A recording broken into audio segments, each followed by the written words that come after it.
నేను ఏడిస్తే చూడలేనన్నా, కానీ ఇప్పుడు నేను ఏడిచే ప్రతి కన్నీటి బొట్టుకి కారణం నువ్వే అవుతున్నావు. ఎందుకో జీవితం చాలా విచిత్రమైనది. ఎందుకంటే ఎవరితో ఎంతకాలం కలిసి ఉంటామనేది ఎవరూ చెప్పలేరు. చాలా తొందరగా మారిపోతున్నారు.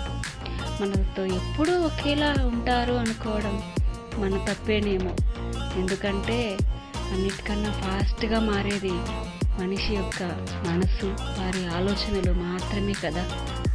చెప్పు, చావంటే ప్రాణం పోవడం మాత్రమే కాదు, మనం ప్రాణంగా ప్రేమించిన మనిషి కూడా మనకు దూరం అయిపోవడం చావు కంటే ఎక్కువే అనుకుంటాను.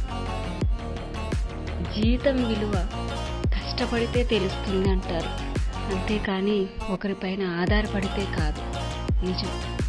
కదిలే కాలాన్ని బట్టి మనిషి మారతాడో లేదో తెలియదు, కానీ తగిలే గాయాన్ని బట్టి ఖచ్చితంగా మారిపోతాడు. చాలా స్ట్రాంగ్గా. ముక్కలైపోయిన నా మనసుని ఏరుకుంటూ మునిగిపోయే తన జ్ఞాపకాల సముద్రంలో. నిజం.